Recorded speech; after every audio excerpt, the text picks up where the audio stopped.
Creiem que la retribució del permís parental de 8 setmanes és una mesura que ja preveu la normativa europea i indispensable perquè és conciliadora. En termes dels treballadors de la casa, en termes de personal, la via ha de ser la negociació col·lectiva, el diàleg i la negociació. No es poden prendre decisions unilaterals en termes que afecten a tota la plantilla.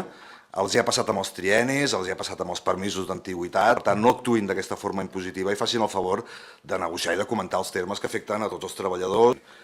Miri, vostès estan fent una política de fets consumats, erràtica i de fets consumats, i estan en minoria.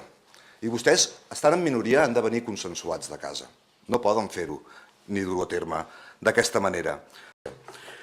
No és només que generin falses expectatives, generen fets pels quals després s'han de desdir i suposen una retallada de drets de moltes i moltíssimes